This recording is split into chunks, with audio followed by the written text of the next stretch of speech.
ಒಂದು ನಿಮಿಷ weight.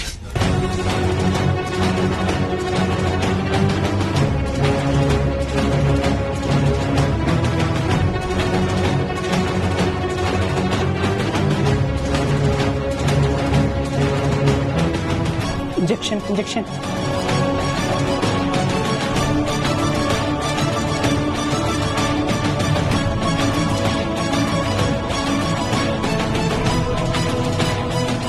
Injection ಕೊಡಿ.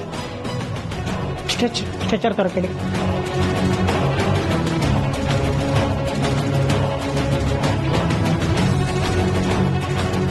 ಶಿಫ್ಟ್ ಮಾಡಿ ಬೇಗ ಬನ್ನಿ ನರ್ಸ್.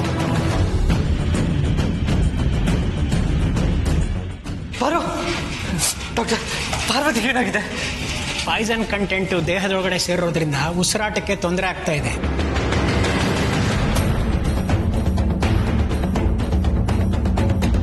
ನಾವು ಇಮಿಡಿಯೇಟ್ ಆಗಿ ಬೇರೆ ಟೆಸ್ಟ್ಗಳನ್ನ ಶುರು ಮಾಡಬೇಕು. ನೀವು ಕೌಂಟ್ರಿಗೆ ಹೋಗಿ ಅಮೌಂಟ್ ಪೇ ಮಾಡಿ.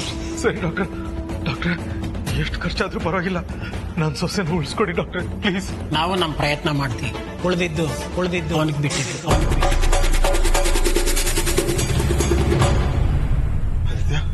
ನಾನು ಹೋಗಿ ದುಡ್ಡು ಕಟ್ ಬರ್ತೇನೆ. ಅದಕ್ಕೆ ಏನೂ ಆಗಲ್ಲ bro. Be strong.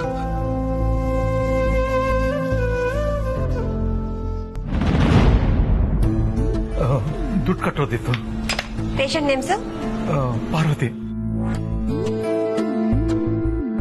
3,12,000 sir. Card ತಗೊಳ್ತೀರಲ್ಲ? ಹಾ ಸರ್, ತಗೊಂತೀವಿ.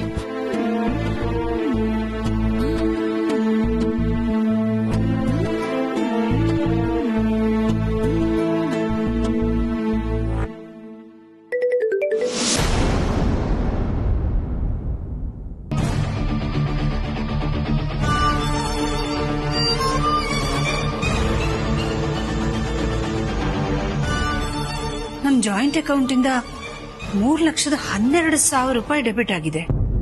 ರಘು ಇಷ್ಟೊತ್ತಿನಲ್ಲಿ ಯಾರಿಗೆ ಪೇ ಮಾಡಿದ್ರು?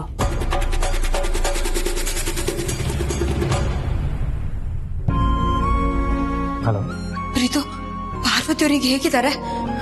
ಅವ್ರಿಗೇನು ತೊಂದರೆ ಇಲ್ಲ ತಾನೆ? ಇನ್ನ ಕಂಡೀಷನ್ ತುಂಬಾ ಕ್ರಿಟಿಕಲ್ ಆಗಿದೆ. ಹೌದಾ? ಪಾಪ, ಯಾರಿಗೂ ಯಾವ ಅನ್ಯಾಯನೂ ಮಾಡದೇ ಇರೋ ಪಾರ್ವತಿ ಅವ್ರಿಗೆ ಅದೇವ್ರು ಯಾಕಿಂತ ಪರಿಸ್ಥಿತಿ ತಂದ್ಬಿಟ್ಟ? ಪ್ರೀತು, ನೀನು ಭಾವನ್ ಜೊತೆನೆ ಇದ್ದು ಅವ್ರಿಗೆ ಸಮಾಧಾನ ಹೇಳು. ಇಬ್ರು ಮದುವೆ ಆಗಿ ರೊಮ್ಯಾನ್ಸ್ ಮಾಡ್ತಾ ಹಾಯಾಗಿರ್ತಾರೆ. ಟೈಮ್ ನೋಡ್ಕೊಂಡು ಮಾಮ್ಗೆ ಡ್ಯಾಡ್ ವಿಷಯ ಹೇಳ್ತಾರೆ ಅಂತ ಅಂದ್ಕೊಂಡಿದ್ವಿ. ಆದ್ರೆ ಅವ್ರ ಲೈಫಲ್ಲಿ ಇಂಥ ಒಂದು ಟ್ರಾಜಿಡಿ ಆಗುತ್ತೆ ಅಂತ ಅಂದ್ಕೊಂಡಿರಲಿಲ್ಲ. ಲೈಫ್ ಒಂದ್ಸಲ ತುಂಬಾ ಕೆಟ್ಟ ಸರ್ಪ್ರೈಸ್ ಕೊಡುತ್ತೆ ಅಲ್ವಾ? ಏನ್ ಅನ್ಕೊಳ್ತೀವಿ ಅದಾಗೋದೇ ಇಲ್ಲ. ಹೇಗೋ ಪಾರ್ವತಿ ಅದಕ್ಕೆ ಹುಷಾರಾಗಿ ಮನೆಗೆ ಬಂದ್ರೆ ಸಾಕು. ಜನನಿ, ಮಾಮ್ ಮತ್ತೆ ನನ್ನ ಬಗ್ಗೆ ಬ್ರೋ ಬಗ್ಗೆ ಕೇಳಿಲ್ಲ ತಾನೆ? ಇಲ್ಲ ಪ್ರೀತು, ನೀನ್ ಫೋನ್ ಮಾಡ್ದಾಗ ಬಂದಿದ್ದಷ್ಟೇ. ಆಗ ನಂಗೆ ತುಂಬಾ ಟೆನ್ಷನ್ ಆಯ್ತು. ಅದಕ್ಕೆ ಮಾಮಿಗೆ ಹೇಳೋದು ಬೇಡ ಅಂದೆ. ಈಗಿನ ಸಿಚುವೇಶನ್ ಅಲ್ಲಿ ಮಾಮಿಗೆ ವಿಷಯ ಗೊತ್ತಾದ್ರೆ ಹ್ಯಾಂಡಲ್ ಮಾಡೋದು ತುಂಬಾ ಕಷ್ಟ. ಅದಕ್ಕೆ ಸ್ವಲ್ಪ ದಿನ ಮಟ್ಟಿಗಾದ್ರೂ ಅದಕ್ಕೆ ಮತ್ತೆ ಬ್ರೋ ವಿಷಯ ಮುಚ್ಚಿಡ್ಲೇಬೇಕು. ಅತ್ತೆಗೆ ಈಗಲೇ ಈ ವಿಷಯ ಹೇಳೋದು ಒಳ್ಳೇದು ಅನಿಸ್ತಿದೆ ಪ್ರೀತು. ವಿಷಯಗಳನ್ನ ಹೇಳ್ದೆ ಮುಚ್ಚಿಟ್ಟೆ ಪಾರ್ವತಿ ಅವ್ರಿಗೆ ಈಗ ಹೀಗಾಗಿರೋದು. ನೀನ್ ಹೇಳೋದು ಸರಿನೇ. ನೋಡೋಣ, ಟೈಮ್ ಬರಲಿ. ಮೊದಲು ಅದಕ್ಕೆ ರಿಕವರ್ ಆಗಲಿ, ಆಮೇಲೆ ಇದ್ರ ಬಗ್ಗೆ ಡ್ಯಾಡ್ ಹತ್ರ ಮಾತಾಡೋಣ. ಸರಿ, ನಾನು ಮತ್ತೆ ಕಾಲ್ ಮಾಡ್ತೀನಿ, ಓಕೆನಾ? ಸರಿ ಪ್ರೀತು, ಹುಷಾರ್.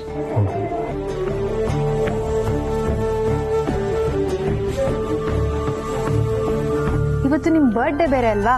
ದಿನ ಕಾಣಿಸೋದಕ್ಕಿಂತ ಇವತ್ತು ತುಂಬಾ ಚೆನ್ನಾಗಿ ಕಾಣಿಸ್ಬೇಕು. ಇಲ್ಲ ಪಾರ್ವತಿ ಅವರೇ, ನಿಮ್ಮಂತ ಒಳ್ಳೆ ಮನ್ಸಿರೋರಿಗೆ ಅದೇ ಯಾವತ್ತೂ ಕೆಟ್ಟದ್ ಮಾಡಲ್ಲ. ನಿಮಗೆ ಒಳ್ಳೇದ್ ಮಾಡೇ ಮಾಡ್ತಾರೆ.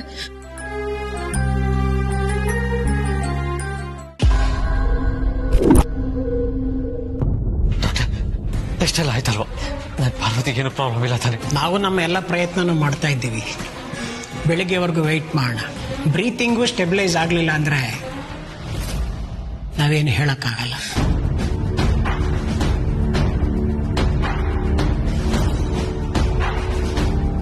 ಬ್ರೋ, ಅದಕ್ಕೆ ಏನು ಆಗಲ್ಲ ಬ್ರೋ, ಧೈರ್ಯವಾಗಿರೋ ಆಯ್ತಾ? ನಾವು ಇನ್ನೂ ಕೆಲವು ಇಂಟೆನ್ಸಿವ್ ಟೆಸ್ಟ್ಗಳು ಮಾಡಬೇಕಾಗಿದೆ.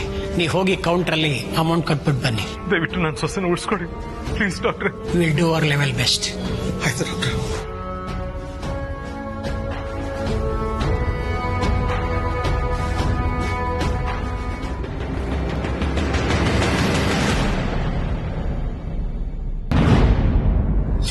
ಇಷ್ಟೊತ್ತಾದ್ರೂ ಬರ್ತಿಲ್ಲ. ಇಬ್ರು ಫೋನ್ಗೂ ಸಿಗ್ತಿಲ್ಲ.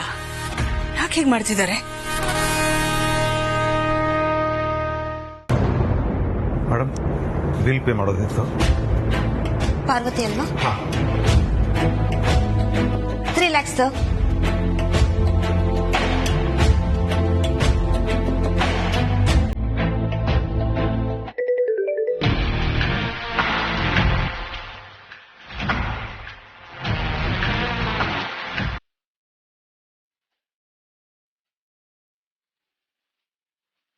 ಪುನಃ 3 ಲಕ್ಷ ರೂಪಾಯಿ ಪೇ ಮಾಡಿದ್ದಾರೆ.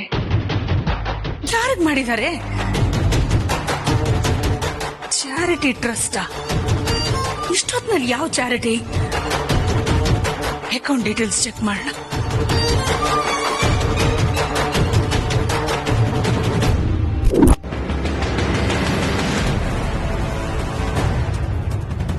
ಸ್ಪಂದನ ಹಾಸ್ಪಿಟಲ್. ಯಾಕೆ ಇಷ್ಟೊಂದು ಬೆವರ್ತಾ ಇದ್ದೀರಾ?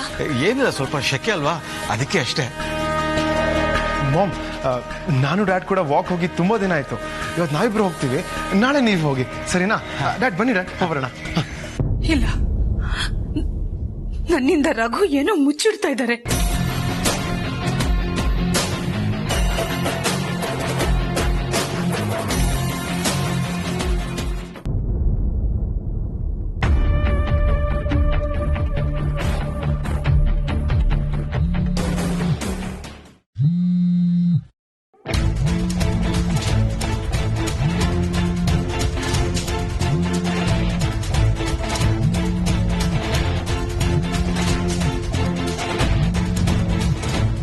ಡ್ಯಾಡ್, ನಿಮ್ ಫೋನ್ ರಿಂಗ್ ಆಗ್ತಿದೆ. ಗೊತ್ತಪ್ಪ, ನಿಮ್ಮಮ್ಮ ಫೋನ್ ಮಾಡ್ತಿದ್ದಾರೆ. ಈಗ ನಾನು ಫೋನ್ ತೆಗಿಲಿಲ್ಲ ಅಂದ್ರೆ ಈಗ ನಿನಗ್ ಮಾಡ್ತಾಳೆ. ಅಯ್ಯೋ, ಫೋನ್ ಯಾಕೆ ತೆಗಿತಾ ಇಲ್ಲ? Preetu, pick the phone.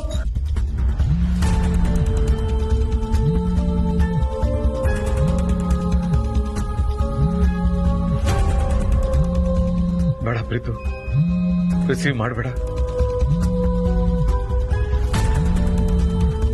ಅಲ್ಲ ಡ್ಯಾಡ್, ಮಾಮ್ ಆಗ್ಲಿಂದ ಫೋನ್ ಮಾಡ್ತಿದ್ದಾರೆ.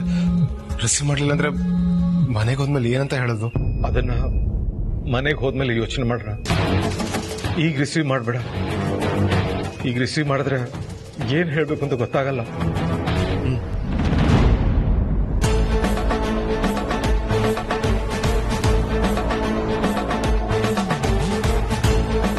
ಏನಾಗಿದೆ ಇವರಿಬ್ರಿಗೂ? ಯಾಕೆ ಫೋನ್ ತೆಗಿತಾ ಇಲ್ಲ?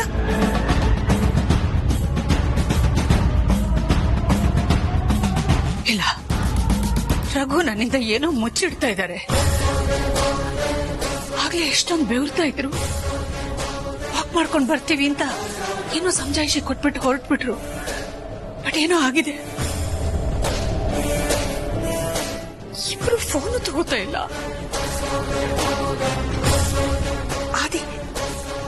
ಆದಿಗೆ ಫೋನ್ ಮಾಡಿ ನೋಡ್ತೀನಿ.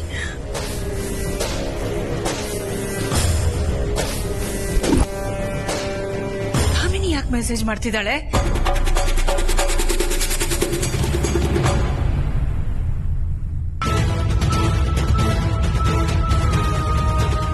ಆದಿ ಪ್ರೀತು ಫೋಟೋ.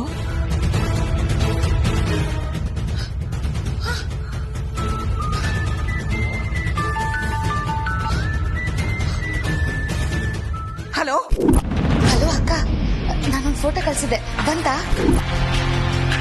ಬಂತು. ಅದರಲ್ಲಿ ಯಾರ್ಯಾರಿದ್ದಾರೆ ಹೇಳಿ? ಯಾಕೆ ಹೀಗೆ ಕೇಳ್ತಾ ಇದೀಯಾ? ಅಯ್ಯೋ, ನಾನು ಅದನ್ನ ಹೇಳ್ತೀನಿ, ನೀವು ಮೊದಲು ನನ್ನ ಪ್ರಶ್ನೆಗೆ ಉತ್ತರ ಕೊಡಿ ಅಕ್ಕ. ಆದಿ ಪ್ರೀತು ಇಬ್ರು ಇದ್ದಾರೆ. ಎಲ್ಲಿದ್ದಾರೆ ಅಂತ ಹೇಳ್ತೀರಾ? ಯಾವುದೋ ಹಾಸ್ಪಿಟಲ್ ಅಲ್ಲಿ ಇದ್ದಾಗಿದೆ.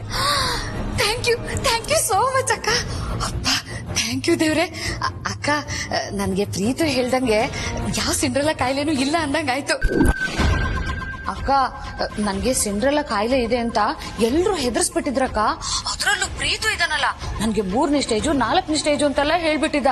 ಅದಕ್ಕೆ ಒಂದ್ಸಲ ಚೆಕ್ ಮಾಡ್ಸೋಣ ಅಂತ ಹಾಸ್ಪಿಟ್ಲಿಗೆ ಬಂದಿದ್ದೆ. ಇಲ್ಲಿ ನೋಡಿದ್ರೆ ಆದಿತ್ಯ ಪ್ರೀತು ಇಬ್ರು ತುಂಬಾ ಟೆನ್ಷನ್ ಅಲ್ಲಿ ಇದಾರಕ್ಕ. ಅದಕ್ಕೆ ಅವರಿಬ್ರು ಇಲ್ಲಿರೋದು ನಿಜಾನ ಸುಳ್ಳ ಅಥವಾ ನನ್ನ ಕಲ್ಪನೆನ ಅಂತ ತಿಳ್ಕೊಳ್ಳೋದಕ್ಕೆ ಒಂದ್ ಫೋಟೋ ತೆಗೆದು ನಿಮಗ್ ಕಳಿಸ್ದೆ ಅಕ್ಕ. ಅಲ್ಲಿ ರಘು ಇದಾರ? ಭಾವನ ಇಲ್ವಲ್ಲಕ್ಕ, ಎಲ್ಲೂ ಕಾಣಿಸ್ಲಿಲ್ಲ. ಅಕ್ಕ ನನಗನ್ಸುತ್ತೆ ಆದಿ ಪ್ರೀತು ಅವ್ರಿಗೆ ತುಂಬಾ ಬೇಕಾದವ್ರನ್ನ ನೋಡಕ್ ಬಂದಿದ್ದಾರೆ ಅಂತ.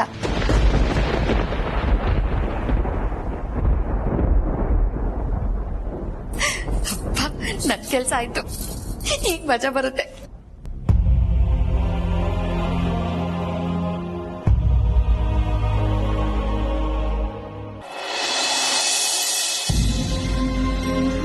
ತ್ರಯಂಬಕಂ ಯಜಾಮಹಿಂ ಸುಗಂಧಿಂ ಪುಷ್ಟಿವರ್ಧನಂ ಉರುಮಾರುಕಮಿವ ಬಂಧನಾನ್ ಮೃತ್ಯೋರ್ಮುಕ್ಷಿಯಮಾಮೃತಾತ್ ತ್ರಯಂಬಕಂ ಯಜಾಮಹಿಂ. ಜನನಿ ಯಾಕೆ ಮೃತ್ಯುಂಜಯ ಮಂತ್ರ ಹೇಳ್ತಿದ್ದಾಳೆ?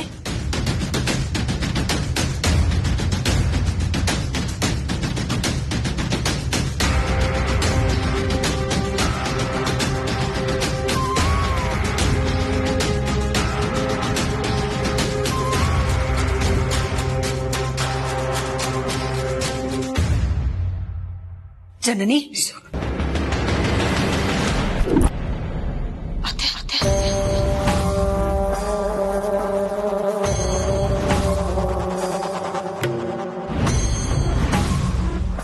ಮೃತ್ಯುಂಜಯ ಮಂತ್ರ ಯಾಕೆ ಹೇಳ್ತಿದ್ಯಾ?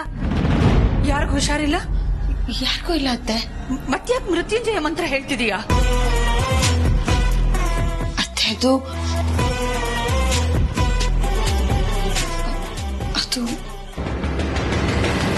ಪ್ರೀತು ಜೊತೆ ಮಾತಾಡ್ತಿದೀಯಾ?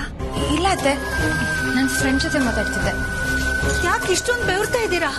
ಏನಿಲ್ಲ, ಸ್ವಲ್ಪ ಶೆಕೆ ಅಲ್ವಾ, ಅದಕ್ಕೆ ಅಷ್ಟೇ.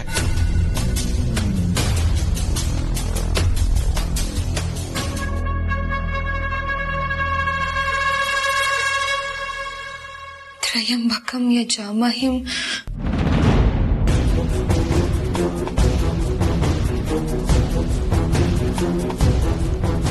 ಇಲ್ಲ, ನನ್ ರಘುಗೇನೋ ಆಗಿದೆ.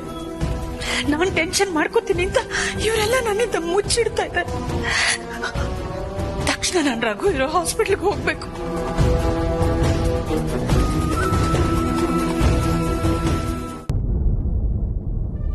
ಯಾವತ್ತಿದ್ರು ಅರಸನಕೋಟೆ ಹಿರಿ ಸೊಸೆ ಪಾರ್ವತಿನೇ.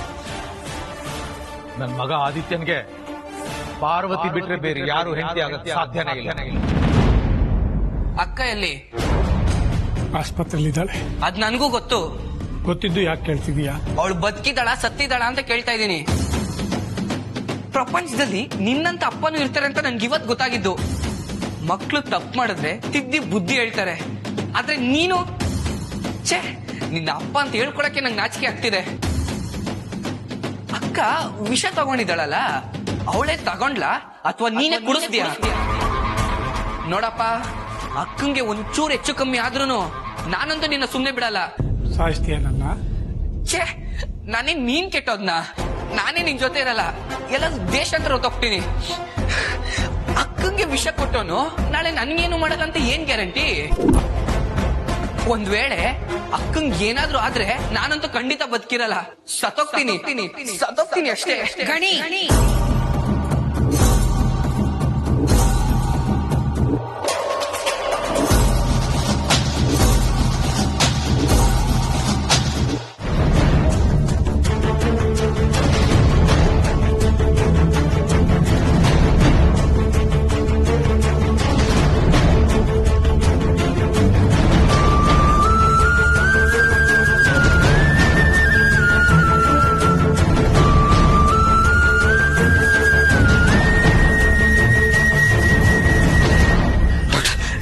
ಪಾರ್ವತಿ ಹೇಗಿದ್ದಾಳೆ?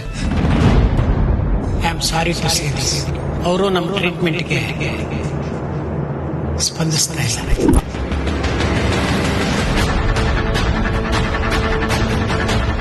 ನಮ್ಮ ಪ್ರಯತ್ನಗಳನ್ನೆಲ್ಲ ನಾವು ಮಾಡಿದ್ದಾಯ್ತು. ಇನ್ನೇನಿದ್ರು ಪವಾಡನೇ ನಡೀಬೇಕು. ಐ ಆಮ್ ಸಾರಿ.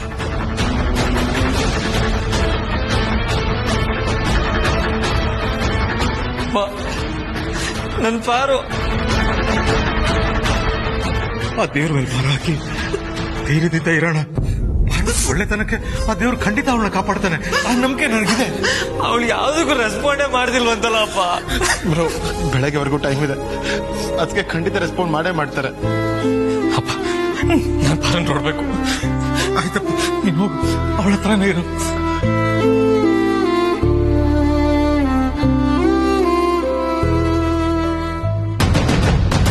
ಗಣಿ, ನಿಮ್ಮಪ್ಪ ನಿನ್ನ ಹೊರಗಡೆ ಸುತ್ತಾಡ್ಸಕ್ ಕರ್ಕೊಂಡು ಹೋಗ್ಲಿಲ್ಲ ಅನ್ನೋ ಒಂದು ಸಣ್ಣ ಕಾರಣಕ್ಕೆ ಸಾಯ ಮಾತಾಡ್ತೀಯ. ಇನ್ ಯಾವತ್ತೂ ಹೀಗ್ ಮಾತಾಡಬಾರ್ದು, ಗೊತ್ತಾಯ್ತಾ? ಸರಿ ಮುರಳಿ. ಹನುಮಂತು, ಬೇಗ ಗಾಡಿ ತೆಗಿ, ನಾನ್ ಸ್ವಲ್ಪ ಹೊರಗೆ ಹೋಗ್ಬೇಕು. ಸರಿ ಅಮ್ಮರೇ, ಮನೆಗೆ ಹೋಗಿ ಯೂನಿಫಾರ್ಮ್ ಹಾಕೊಂಡ್ ಬರ್ತೀನಿ. ಏನು ಬೇಡ, ಅದೆಲ್ಲ ಏನು ಬೇಡ, ನಾ ಅರ್ಜೆಂಟ್ ಆಗಿ ಹೋಗ್ಬೇಕು. ಗಾಡಿ ಹತ್ತು.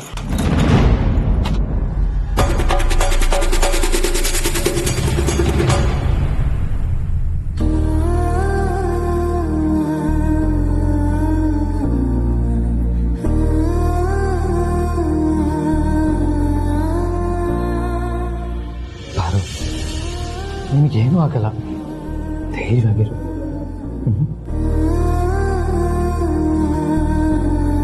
ನಮ್ಮಿಬ್ಬರಿಗೂ ಹೇಗೆ ಪರಿಚಯ ಆಯ್ತು ಅಂತ ನೆನಪು ಮಾಡ್ಕೊ.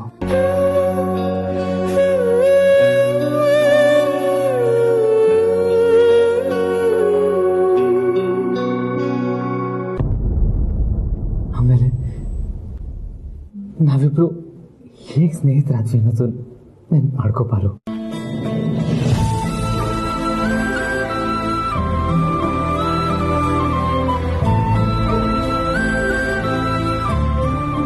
ಅದಾದ್ಮೇಲೆ ಏನಾಯ್ತು ಅಂತ ಯೋಚನೆ ಮಾಡು.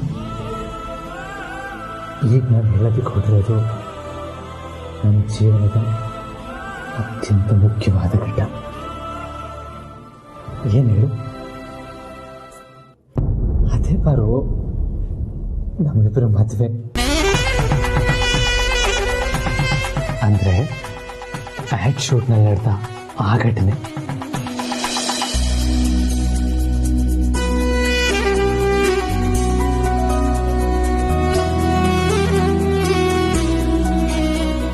ನನ್ನ ಪಾಲಿಗೆ ಅವತ್ತೊಂದು ಶೂಟಿಂಗ್ ಮದುವೆ ಆಗಿತ್ತು.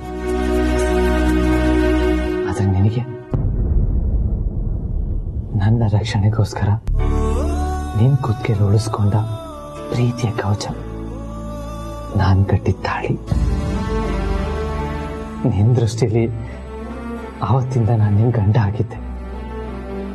ಆದ್ರೆ ನನ್ನ ದೃಷ್ಟಿಲಿ ನೀನೊಬ್ಳು ಒಳ್ಳೆಯ ಸ್ನೇಹಿತೆ. ಆದ್ರೆ ಯಾವತ್ತು ನೀನೇ ನನ್ನ ಕಣ್ಣಿನ ಹುಡುಗಿ ಅಂತ ಗೊತ್ತಾಯ್ತು, ಆವತ್ತು ನಿನ್ ಪ್ರೀತಿಲಿ ನಾನು ಬಿದ್ದು ಹೋದೆ ಬಾರು.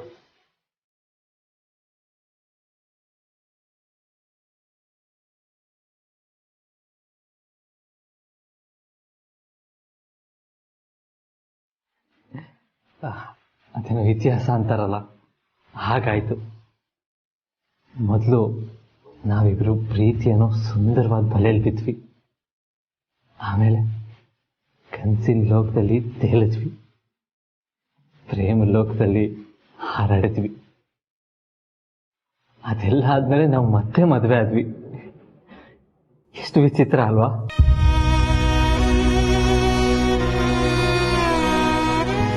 ಇಷ್ಟೆಲ್ಲ ಆಗೋವರೆಗೂ ನನ್ನ ಜೊತೆಗಿದ್ದೋಳು ಸಡನ್ ಆಗಿ ನಾನು ಬಿಟ್ಟು ಹೋಗ್ತೀನಿ ಅಂದ್ರೆ ನಾನು ಬಿಟ್ಬಿಡ್ತೀನಾ? ಖಂಡಿತ ಇಲ್ಲ. ನನ್ನ ಜೀವ ಕೊಟ್ಟಾದ್ರೂ ನಿನ್ನ ಉಳಿಸ್ಕೋತೀನಿ ಪಾರು, ಉಳಿಸ್ಕೋತೀನಿ.